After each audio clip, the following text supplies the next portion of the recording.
While the West debated strategies in boardrooms, China quietly built roads through deserts, ports along remote coasts, and power plants in forgotten corners of the world. But this isn't charity. It's a shift in global power, and the United States is watching it unfold.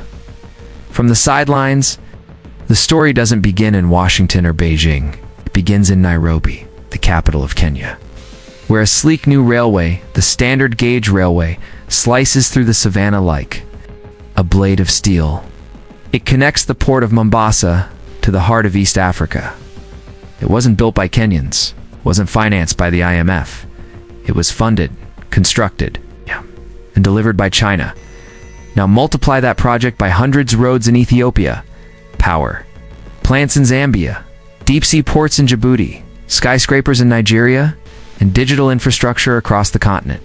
Over the last 2 decades, China has invested over $300 billion in Africa and counting. But here's the real question. Why?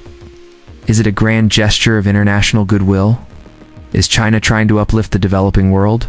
Or is this something else entirely, a calculated move in a long game of global dominance? For decades, Africa was seen by many in the West as a continent of crises, famine, war, and poverty. But China saw something different. Opportunity. With over 1.4 billion people, untapped natural resources, and massive infrastructure gaps, Africa became a blank slate, a strategic canvas for Beijing's vision of the future. But this isn't just a China-Africa story. It's a mirror being held up to the United States, a challenge, a warning, and perhaps an invitation. Because while China's laying bricks, building schools, and signing 99-year leases on ports, the question looms larger than ever. Where's America in all this? And is it already too late? This is not a story about aid. This is a story about ambition. It's only just beginning. From the outside, it may look like mere construction, highways, airports, hospitals, stadiums. But when you zoom in, it becomes something far more strategic. Influence infrastructure. Take Angola, war-torn and recovering in the early 2000s. Angola struck a unique deal with China. In exchange for oil, China provided billions in infrastructure loans. Roads were built. Railways restored. Hospitals and schools sprouted like spring crops. Angola got what it needed: fast development in China, secured energy, goodwill, and a growing stake in Africa's future. This model repeated almost like a template across the continent in Ethiopia. The Chinese built the Addis Ababa Judy Railway, a lifeline connecting landlocked Ethiopia to the sea. In Nigeria, telecom giant Huawei laid down massive mobile networks, bringing affordable internet to millions. In Zambia, Chinese companies invested heavily in copper mines, not just buying the resources, but often owning the means to extract and transport them. But why Africa? Because no other continent offers the same mix of opportunity and urgency. Africa is home to 60% of the world's arable land, the youngest population on the planet, and more than a $1.2 trillion consumer market expected to double by 2030. But more than that, it's wide open. Unlike other global regions entrenched in Western alliances or deep regulation, many African nations are eager, emerging, and unclaimed. In geopolitical terms, for China, this wasn't just development, it was first mover advantage. And unlike traditional Western investors who come with preconditions, democracy benchmarks, transparency clauses, environmental restrictions, China offers a simpler deal. No questions asked. Just business. But this simplicity comes with its own price. One, the USA is only beginning to understand. Because while America's attention was elsewhere, China was building a bridge not just to Africa's markets, but to its loyalty. And brick by brick, contract by contract, that loyalty is becoming influence. Not all that glitters in concrete is gold, while many African governments welcomed China's funding with open arms. Some soon found themselves entangled in a web of debt that felt less like a partnership and more like a leash, the term debt trap. Diplomacy began echoing in global headlines, particularly after Sri Lanka's Hambantota port saga. where failure to repay loans resulted in a 99-year lease to China. Though that example wasn't African, it cast a long shadow across the continent. Could African nations face the same fate? Zambia became a cautionary tale.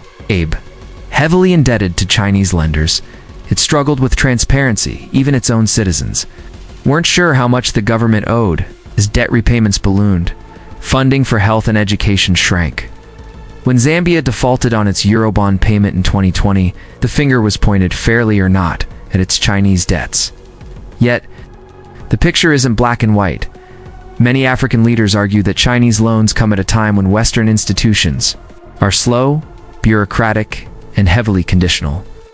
China gets things done quickly. Roads that were only plans for decades are now functional highways.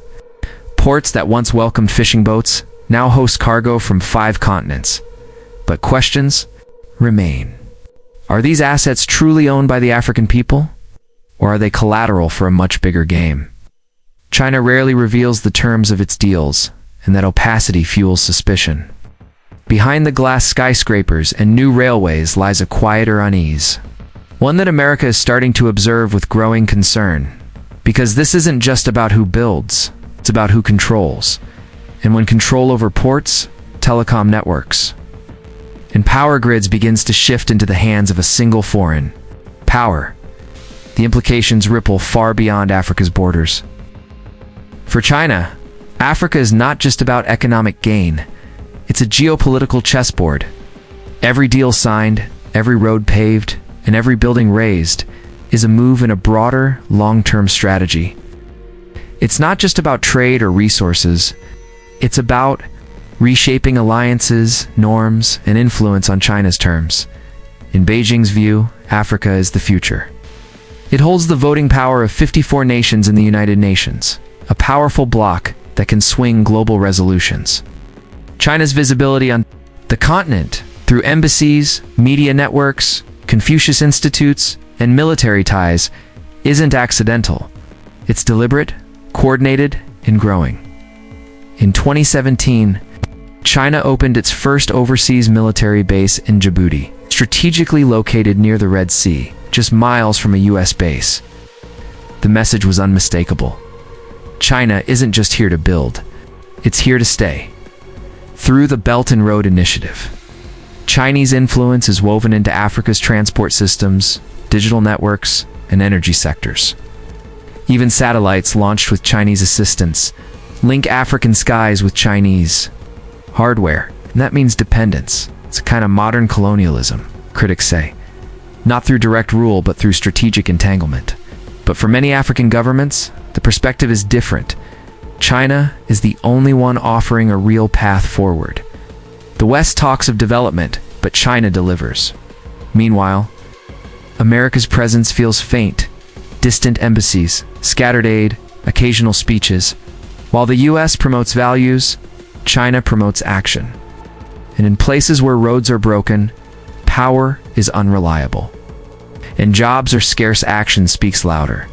The truth is, this isn't just about Africa, it's about a changing world order. And the USA, long the dominant force on the global stage, now finds itself reacting to a rival that plays by entirely different rules. There was a time when Africa was a key part of America's global agenda, at least on paper. In the post-Cold War world, the United States invested heavily in humanitarian aid, democracy promotion, and health initiatives. Programs like PEPFAR saved millions of lives from HIV/AIDS. USAID projects dotted the landscape. Speeches were made, partnerships announced. But as time passed, a shift occurred, subtle but steady. Washington's attention drifted toward the Middle East then, pivoted to Asia. Terrorism, oil, and China's rise became the top priorities. Africa, to many in Washington, became a peripheral concern, important but not urgent. Meanwhile, infrastructure investment, the kind that changes cities, economies, and generations, was largely ignored. Instead of roads and bridges, America offered policy advice. Instead of power plants, it offered governance training. These were meaningful efforts, but they didn't create skylines or rail lines. They didn't leave a physical mark. And in a world where visibility equals credibility, China's cranes cast longer shadows than America's consultants. African leaders took notice. When Western aid came with strings attached, democracy benchmarks, anti-corruption requirements, human rights clauses, Chinese investment came with one promise: non-interference. No lectures, no judgment, just money and machinery. To some, this was problematic. To others, it was refreshing. In many ways, America's approach assumed that ideas alone could shape influence. But while values may inspire, infrastructure wins. Hearts, roads bring jobs. Ports attract trade. Dams light up homes. These are the things people remember. And in the absence of American bulldozers, Chinese flags began rising over Africa's skylines. Now, as the US watches China deepen its footprint, the question becomes not just how it lost ground, but whether it still has time to catch up. America didn't lose Africa in a single moment. There was no great collapse, no decisive blunder. What happened was slower. A series of missed opportunities, shifting priorities, and an underestimation of China's ambition. For decades, US foreign policy was shaped by defense, ideology, and global crisis management. Africa was often viewed through the lens of aid, not investment. Even when resources flowed into the continent, they were largely humanitarian: food, vaccines, education rather than economic development in the form of railways or industrial zones. The US private sector, too, showed little appetite for Africa. American businesses were hesitant, citing instability, corruption, and weak legal frameworks. Investors looked elsewhere to emerging markets in Asia or tech hubs in Europe, leaving Africa with promises. Meanwhile, China arrived with a blueprint, capital, and no hesitation. US bureaucratic delays added to the problem. While Chinese teams broke ground within months of a deal, US-funded projects often took years to even begin. Layers of paperwork, political reviews, and legal constraints slowed the machinery of progress. In that vacuum of speed, China found momentum. American policymakers assumed that their influence built over decades would endure automatically. But in a rapidly shifting world, influence must be maintained, not presumed. Africa's younger generation doesn't remember the Cold War. They remember who built their cities, connected their phones, and created their jobs. And yet, this is not an irreversible defeat. It's a wake-up call, because the foundation's America. Once laid in diplomacy, education, and security still matter. The goodwill isn't gone. But if the US wants to compete again, it must change the way it shows up. Not just as a teacher, but as a builder. The question isn't whether. The US can reclaim relevance in Africa. The question is, does it want to? In many African capitals, you'll now find a strange contrast. Two powerful nations vying for influence, but playing very different games. China builds infrastructure. America builds ideas. One focuses on speed, the other on standards. In between lies Africa, choosing, weighing, and adapting. China's approach is tactical, visible, and transactional. It funds megaprojects, provides interest loans, and skips the preaching. Its diplomats often speak in terms of shared development, mutual growth, and South-South cooperation. For many African leaders, this language is appealing. A break from the Western narrative of donor and recipient. America, on the other hand, leads with values. Democracy, transparency, human rights, good governance. These are the core tenets of US foreign policy. Aid often comes with oversight, rules, and expectations. For nations working toward reform, this is meaningful. But for others facing urgent needs, the conditions feel heavy, sometimes even patronizing. This difference has opened a diplomatic space where China is not just building things. Beijing hosts African leaders regularly, offering training programs, media partnerships, and scholarships. Chinese TV stations broadcast in local languages. Chinese banks help fund local currencies. Even cultural exchanges are increasing, a kind of soft power expansion often ignored in the West. Meanwhile, American embassies remain active, but often stretched thin. Their focus is spread across counterterrorism, crisis response, health, programs, and migration issues. Engagement is there, but not always visible or emotionally resonant with local populations. What makes this face-off more complex is that it's not a battle, at least not overtly. China and the US rarely confront each other directly in Africa. Instead, they compete silently by shaping narratives, forming alliances, and offering different futures. The real question is not who gives more money, it's who offers a vision that Africa believes in. And in that race, the United States finds itself needing to rethink how it shows its commitment, not just through speeches or summits, but through presence.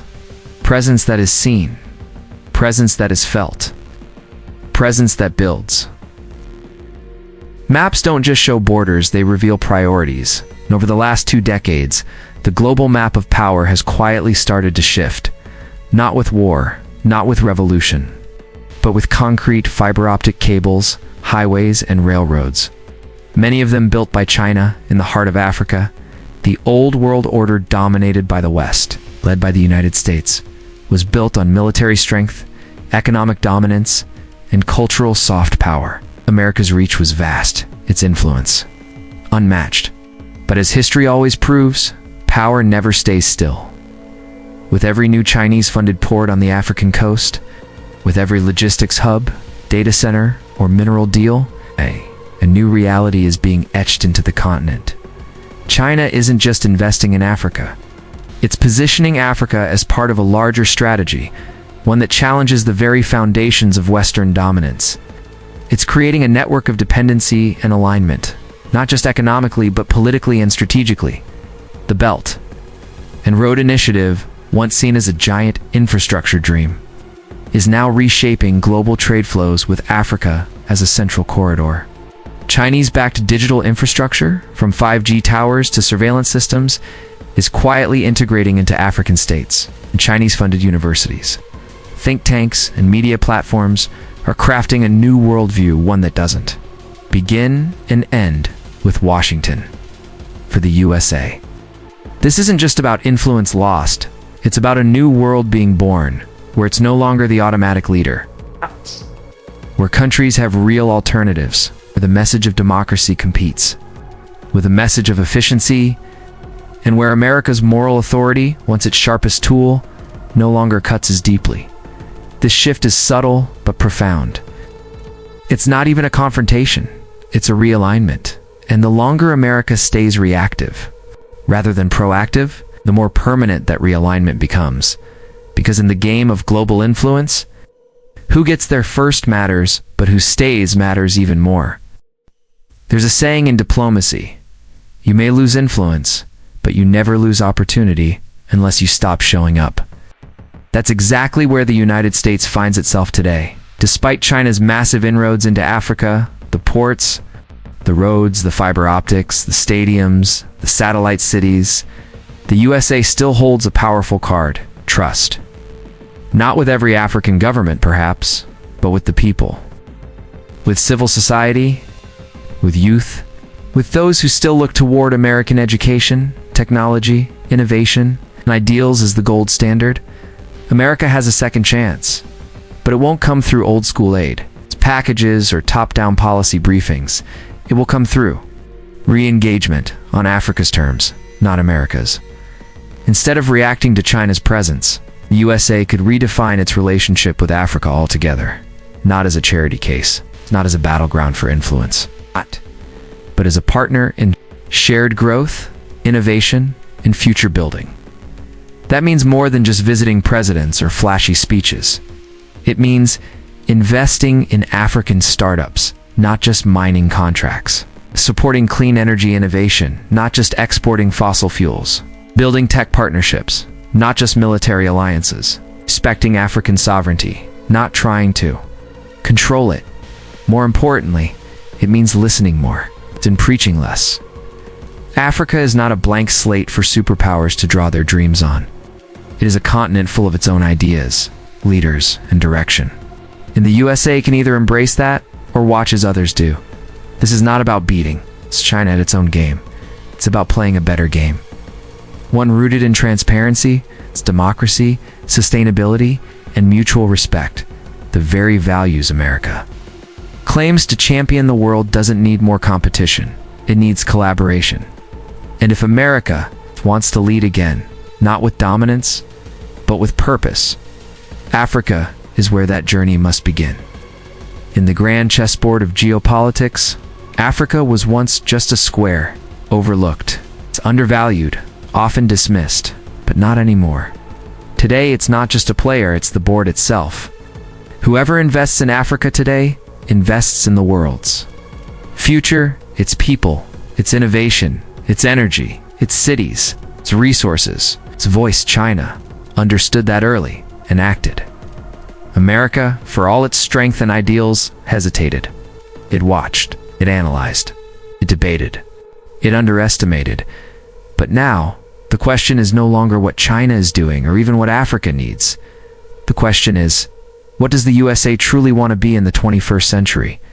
A competitor, a collaborator, a fated empire, or a renewed force for good? China's billions have reshaped roads, railways, and skylines. But America's ideas, if aligned with humility and partnership, can reshape hearts, minds, and futures. Africa doesn't need a savior. It doesn't want a rival battle. What it seeks is respect.